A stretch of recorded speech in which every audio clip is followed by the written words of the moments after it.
Africa মহাদেশের মধ্যে একটা ছোট্ট ইন্টারেস্টিং দেশ আছে যার নাম হলো কোমোরস। এই দেশের জনসংখ্যার 98% মুসলিম।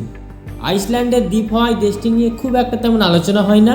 এটা মাদাসাগর আর তানজিয়ার মাঝে ছোট্ট একটা দ্বীপ রাষ্ট্র। এই দেশের জনগণের মতে রসুলুল্লাহ সাল্লাল্লাহু আলাইহি সাল্লামের নবুয়তের খবর পেয়ে তাদের দ্বীপে তখনকার নেতা হুজুর সাল্লাল্লাহু আলাইহি সাল্লামের সঙ্গে দেখা করতে মক্কায় যান। কিন্তু ততদিনে রসুলুল্লাহ সাল্লাল্লাহু আলাইহি সাল্লাম এ দুনিয়া ত্যাগ করেছিলেন।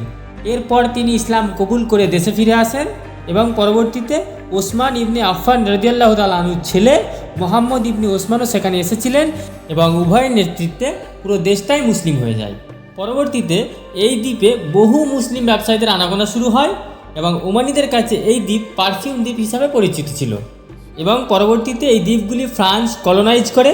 3টি দ্বীপ নিয়ে কোমোরস 1975 সালে ফ্রান্স থেকে স্বাধীন হলেও পাশের 2টি দ্বীপ মায়োরটি এখনও ফ্রান্সের অধীনে আছে, সেখানেও কিন্তু 97% মুসলিম বসবাস করে। কোমোরস আফ্রিকার অন্য সব দেশের মতনই গরিব দেশ। বিচ্ছিন্ন দ্বীপ হওয়ায় রিসোর্সও তেমন নেই, মূলত মশলা জাতীয় জিনিস চাষ বেশি হয় এখানে।